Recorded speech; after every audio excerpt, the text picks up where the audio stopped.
സ്കൂളുകളുണ്ട്. സംസ്ഥാന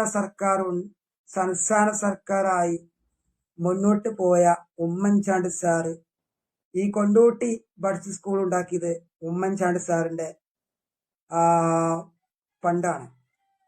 ഞാനൊക്കെയാണ് പറഞ്ഞത് Kondotty buds school വേണം പറഞ്ഞ്. ഞാനാണ് കൊണ്ടോട്ടിയിൽ ബഡ്സ് സ്കൂൾ വേണമെന്ന് പറഞ്ഞ് തീരുമാനിച്ച് അവർക്ക് ബസ് വേണം പറഞ്ഞു ഒക്കെ പറഞ്ഞു. ഇപ്പതാ പറഞ്ഞു ടീച്ചർമാർക്ക് ശമ്പളം വർദ്ധിപ്പിക്കണം. എല്ലാ ടീച്ചർമാർക്കും എല്ലാ ബഡ്സ് സ്കൂൾ സാധനത്തിലിരിക്കുന്ന നമ്മുടെ ഉമ്മൻചാണ്ടി സാറ് എല്ലാവർക്കും ശമ്പളം വർദ്ധിപ്പിച്ചിന് 4ഉം 5ഉം ശമ്പളം വാങ്ങിയ ടീച്ചർമാരാണ്. ഇപ്പൊ അവരുടെ താഴെ തട്ടിലേക്ക് കുറഞ്ഞുകൊണ്ടിരിക്കുന്നത്. അതുകൊണ്ട് വർദ്ധിപ്പിക്കണമെന്നാണ് കേരളത്തിന്റെ മുഖ്യമന്ത്രിയോട് അപേക്ഷിക്കാനുള്ളത്. അത് കൂട്ടണം. അത് വർദ്ധിപ്പിക്കാതെ ഒരു അണക്കം മുന്നോട്ടില്ല. കൂട്ടിക്കൊടുക്കേനെ വേണം. ഇതാണ് ഞങ്ങളെ മുത്ത് ഉമ്മൻചാണ്ടി സാറ്. ഈ സേരേനെ കേരളം വലിച്ചിന്. നല്ലൊരു സേരേനെ ഉമ്മൻചാണ്ടി സാറ്. അതാണ് മാറ്റം. ഇന്ന് ജോലിയില്ല, തൗരില്ല, പരീക്ഷയില്ല, ഒന്നുമില്ല. ഒന്നും നടക്കണില്ല. മറ്റേ ടീച്ചർമാർക്ക് അറിയില്ല. മറ്റേ ടീച്ചർമാർക്ക് കുത്തിരിപ്പുണ്ടാക്കാൻ അറിയുള്ളൂ. കാരണം ഉമ്മൻചാണ്ടി സാറ് ഭരിച്ച സമയത്ത് എല്ലാ ടീച്ചർമാർക്കും ശമ്പളം വർദ്ധിപ്പിച്ചിന്. ഇന്നെല്ലാം കുറച്ചിരിക്കുകയാണ്. ഇന്ന് സാധനത്തിനൊക്കെ വില കൂട്ടി. ഇന്ന് ഒരു മാറ്റമില്ല. സ്കൂളുകളുണ്ട്. സംസ്ഥാന സർക്കാരായി മുന്നോട്ട് പോയ ഉമ്മൻചാണ്ടി സാറ് ഈ കൊണ്ടോട്ടി ബഡ്സ് സ്കൂൾ ഉണ്ടാക്കിയത് ഉമ്മൻചാണ്ടി സാറിന്റെ ഫണ്ടാണ്. ഞാനൊക്കെയാണ് പറഞ്ഞത് കൊണ്ടോട്ടി ബഡ്സ് സ്കൂൾ വേണം പറഞ്ഞ്. ഞാനാണ് കൊണ്ടോട്ടിയിൽ ബഡ്സ് സ്കൂൾ വേണമെന്ന് പറഞ്ഞ് തീരുമാനിച്ച് അവർക്ക് ബസ് വേണം പറഞ്ഞു ഒക്കെ പറഞ്ഞു. ഇപ്പതാ പറഞ്ഞു ടീച്ചർമാർക്ക് ശമ്പളം വർദ്ധിപ്പിക്കണം. എല്ലാ ടീച്ചർമാർക്കും എല്ലാ ബഡ്സ് സ്കൂൾ സാധനത്തിലിരിക്കുന്ന നമ്മുടെ ഉമ്മൻചാണ്ടി സാറ് എല്ലാവർക്കും ശമ്പളം വർദ്ധിപ്പിച്ചിന് 4ഉം 5ഉം ശമ്പളം വാങ്ങിയ ടീച്ചർമാരാണ്. ഇപ്പൊ അവരുടെ താഴെ തട്ടിലേക്ക് കുറഞ്ഞുകൊണ്ടിരിക്കുന്നത്. അതുകൊണ്ട് വർദ്ധിപ്പിക്കണമെന്നാണ് കേരളത്തിന്റെ മുഖ്യമന്ത്രിയോട് അപേക്ഷിക്കാനുള്ളത്. അത് കൂട്ടണം. അത് വർദ്ധിപ്പിക്കാതെ ഒരു അണക്കം മുന്നോട്ടില്ല. കൂട്ടിക്കൊടുക്കേനെ വേണം. ഇതാണ് ഞങ്ങളെ മുത്ത് ഉമ്മൻചാണ്ടി സാറ്. ഈ സേരേനെ കേരളം വലിച്ചിന്. നല്ലൊരു സേരേനെ. സ്കൂളുകളുണ്ട്.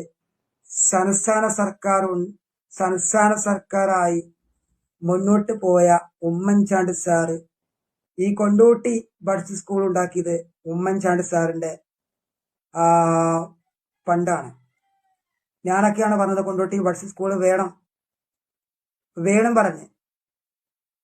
ഞാനാണ് കൊണ്ടോട്ടിയിൽ ബഡ്സ് സ്കൂൾ വേണമെന്ന് പറഞ്ഞ് തീരുമാനിച്ച് അവർക്ക് ബസ് വേണം പറഞ്ഞു ഒക്കെ പറഞ്ഞു. ഇപ്പതാ പറഞ്ഞു ടീച്ചർമാർക്ക് ശമ്പളം വർദ്ധിപ്പിക്കണം.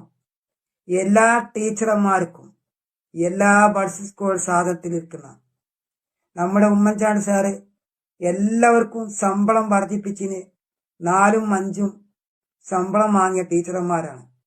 ഇപ്പൊ അവരുടെ താഴെ തട്ടിലേക്ക് കുറഞ്ഞുകൊണ്ടിരിക്കുന്നത്. അതുകൊണ്ട് വർദ്ധിപ്പിക്കണമെന്നാണ് കേരളത്തിന്റെ മുഖ്യമന്ത്രിയോട് അപേക്ഷിക്കാനുള്ളത്. അത് കൂട്ടണം. അത് വർദ്ധിപ്പിക്കാതെ ഒരു അണക്കം മുന്നോട്ടില്ല. കൂട്ടിക്കൊടുക്കേനെ വേണം. ഇതാണ് ഞങ്ങളെ മുത്ത് ഉമ്മൻചാണ്ടി സാറ്. ഈ സേരേനെ കേരളം വലിച്ചിന്. നല്ലൊരു സേരേനെ ഉമ്മൻചാണ്ടി സാറ്. അതാണ് മാറ്റം. ഇന്ന് ജോലിയില്ല, തൗരില്ല, പരീക്ഷയില്ല, ഒന്നുമില്ല. ഒന്നും നടക്കണില്ല. മറ്റേ ടീച്ചർമാർക്ക് അറിയില്ല. മറ്റേ ടീച്ചർമാർക്ക് കുത്തിരിപ്പുണ്ടാക്കാൻ അറിയുള്ളൂ. കാരണം ഉമ്മൻചാണ്ടി സാറ് ഭരിച്ച സമയത്ത് എല്ലാ ടീച്ചർമാർക്കും ശമ്പളം വർദ്ധിപ്പിച്ചിന്. ഇന്നെല്ലാം കുറച്ചിരിക്കുകയാണ്. ഇന്ന് സാധനത്തിനൊക്കെ വില കൂട്ടി. ഇന്ന് ഒരു മാറ്റമില്ല. സ്കൂളുകളുണ്ട്. സംസ്ഥാന സർക്കാരായി മുന്നോട്ട് പോയ ഉമ്മൻചാണ്ടി സാറ് ഈ കൊണ്ടോട്ടി ബഡ്സ് സ്കൂൾ ഉണ്ടാക്കിയത് ഉമ്മൻചാണ്ടി സാറിന്റെ പണ്ടാണ്. ഞാനൊക്കെയാണ് പറഞ്ഞത് കൊണ്ടോട്ടി ബഡ്സ് സ്കൂൾ വേണം വേണം പറഞ്ഞ്. ഞാനാണ് കൊണ്ടോട്ടിയിൽ ബഡ്സ് സ്കൂൾ വേണമെന്ന് പറഞ്ഞ് തീരുമാനിച്ച് അവർക്ക് ബസ് വേണം പറഞ്ഞു ഒക്കെ പറഞ്ഞു. ഇതാ പറഞ്ഞു ടീച്ചർമാർക്ക് ശമ്പളം വർദ്ധിപ്പിക്കണം. എല്ലാ ടീച്ചർമാർക്കും എല്ലാ ബഡ്സ് സ്കൂൾ സാധനത്തിലിരിക്കുന്ന നമ്മുടെ ഉമ്മൻചാണ്ടി സാറ് എല്ലാവർക്കും ശമ്പളം വർദ്ധിപ്പിച്ചിന് 4ഉം 5ഉം ശമ്പളം വാങ്ങിയ ടീച്ചർമാരാണ്. അവരുടെ താഴെ തട്ടിലേക്ക് കുറഞ്ഞുകൊണ്ടിരിക്കുന്നത്. അതുകൊണ്ട് വർദ്ധിപ്പിക്കണം എന്നാണ് കേരളത്തിന്റെ മുഖ്യമന്ത്രിയോട് അപേക്ഷിക്കാനുള്ളത്. അത് കൂട്ടണം. അത് വർദ്ധിപ്പിക്കാതെ ഒരു അണക്കം മുന്നോട്ടില്ല. കൂട്ടിക്കൊടുക്കേനെ വേണം. ഇതാണ് ഞങ്ങളെ മുത്ത് ഉമ്മൻചാണ്ടി സാറ്. ഈ സേറേനെ കേരളം വലിച്ചിന്. നല്ലൊരു സേറേനെ